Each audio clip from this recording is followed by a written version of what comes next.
James Bill. Hope you're very well. Thanks for joining me. Well, it's so fun working on the boat. It's kind of quite surreal sitting here with the laptop and kind of doing deals and stuff. So it is quite, it's very enjoyable. Got back last night, managed to get the SIM card installed. That Chinese router, the instructions on those things are just absolutely laughable. But somehow, not through knowledge or skill, somehow it's worked. So fingers crossed. It's a wee bit delicate at times. I think if there's too much going on, it likes to crash out. So that might just be because of the 2-bar kind of situation I've got going on around here. So that might improve in time. But yeah, it's working, so that's good. So now I have finished work for the day, I can set to my next task, which is sorting out the roof. I need to get the solar panels kind of prepped and ready for going on kind of maybe beginning of next week. So as I said, I've got 2 solar panels. I'll show you them in a bit, but whilst the sun's out and whilst it's not hewing it down with rain, I'm going to sand down the roof again, just this kind of the back part up to kind of where the chimney's going to be, and see if I can get some red oxide on it tonight. So that'll be the plan. Last time I was up here on the roof of the boat, I ended up pissing blood everywhere. Luckily I'm not going to do that today because I've just got an orbital sander and a mouse sander. I'm not going to kill myself in taking everything off. I just really want to get it kind of fairly smooth. This is where the panels are going to be. Really the area I want to try to get as good as it can be is this immediate bit here, because this is where you're going to be able to see it. So I do want to get this fairly smooth and decent. So I've got an 80 grit and 80 grit on both of these. This little mouse sander helps me get into the small areas around here, and it's easier to do that kind of area on top of these. But this one is just good for doing kind of the large areas around here. So I'm just going to carry on with this, obviously as a precaution, because it's got quite a lot of dust and stuff around with this. Safety first. I've obviously put my cup of tea downstairs in the galley.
This looks like a piece of driftwood from what I can see.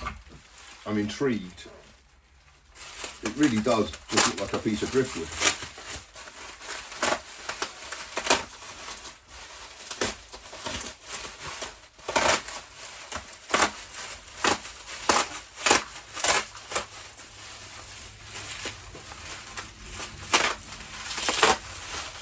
Wow, it's a lovely piece.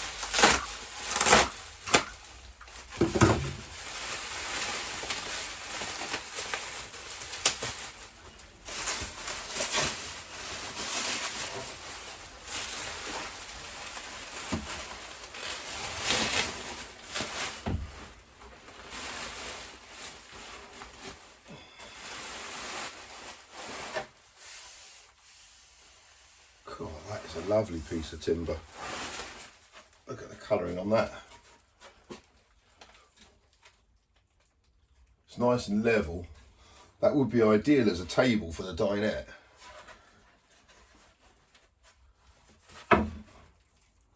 God. What the heck do I do with that?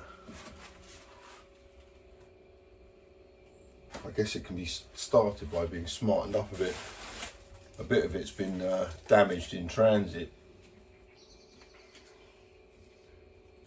But wow, amazing piece, thank you so much.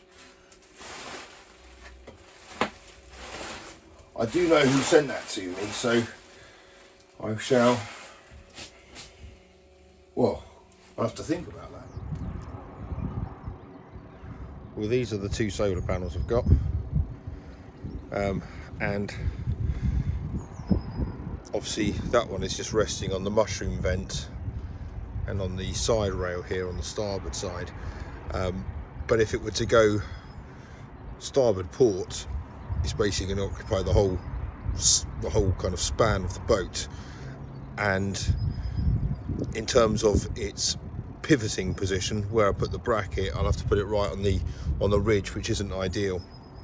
So I think what I'm going to do is put both of them this way, so put one that way on that side and one on this side. It still means I'll be able to have space to put the comms mast down, but it means they're both in the same position, and I'll be able to grab the rails easily without the panels being in the way, and it will be easy to mount on the roof, because I'm just going to put them on with Sikaflex. So the flusher the fit, the better. Oh look, it's Paul. Hello mate, you alright? The narrowboat hands is back. Get in! Still been worse all here, but I'm back. Well, it's getting dark now, but the red oxide is kind of touch dry on the top of the roof, so I'm kind of happy with how it looks. It's I mean, it always like this when you paint over something which is many colours and then just put one solid colour on it, it does transform it. But yeah, it's good. Obviously just went on with a roller and then upward only strokes on a brush. Obviously it's only red oxide, but I'm just going to continue the same motion on all the coats. That seems to be the way to do it. So, and you'll see, you know, obviously I put the solar panels up there just kind of to position them. I think I'm going to run them both parallel side by side.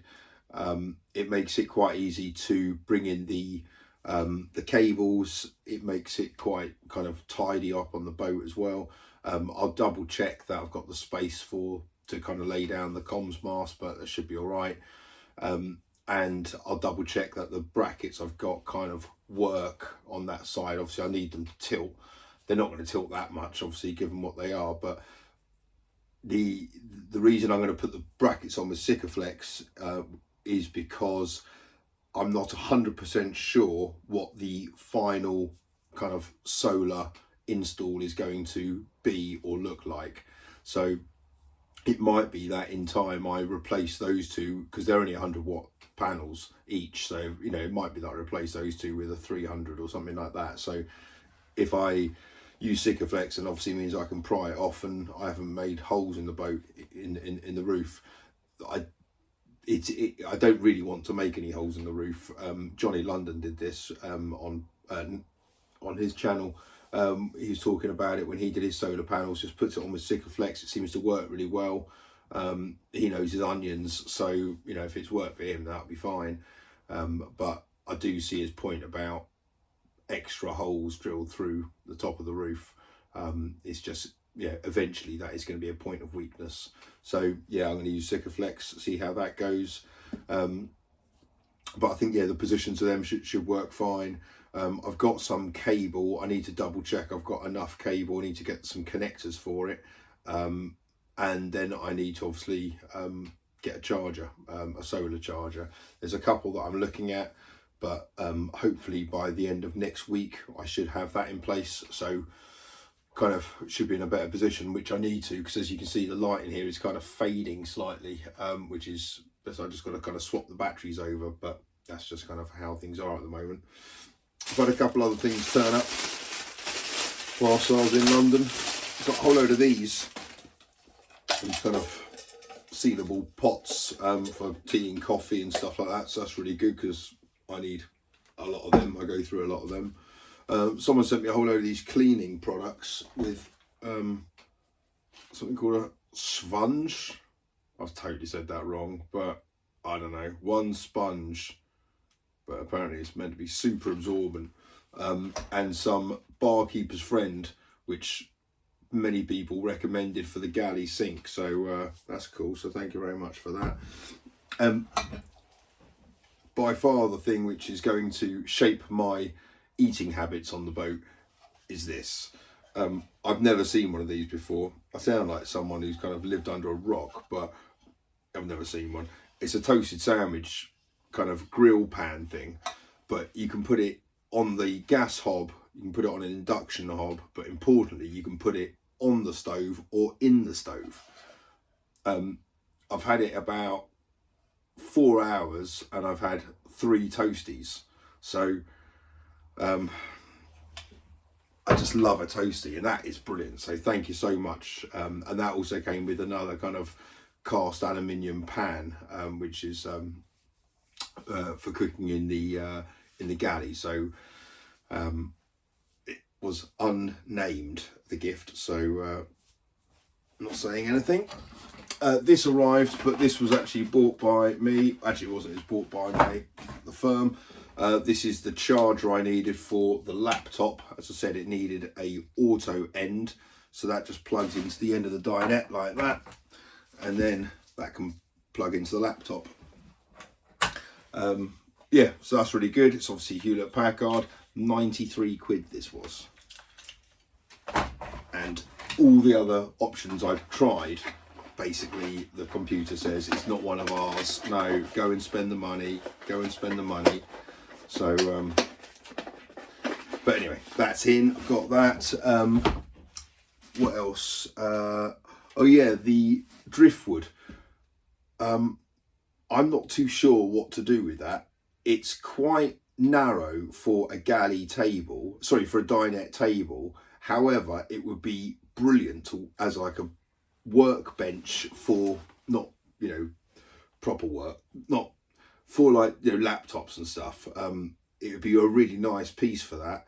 So but it's really kind of breaking apart. I guess it looks like it's got woodworm as well in parts, so I'm not too sure how best to protect that. I'm wondering if it'd be resin would be quite a good idea, but if anyone knows of what to do with that, then leave some comments and give us some ideas. That'd be really useful. But yeah, I'm going to go and probably have another toasty now. Nothing else to do. Until next time, look after yourselves. Bye bye.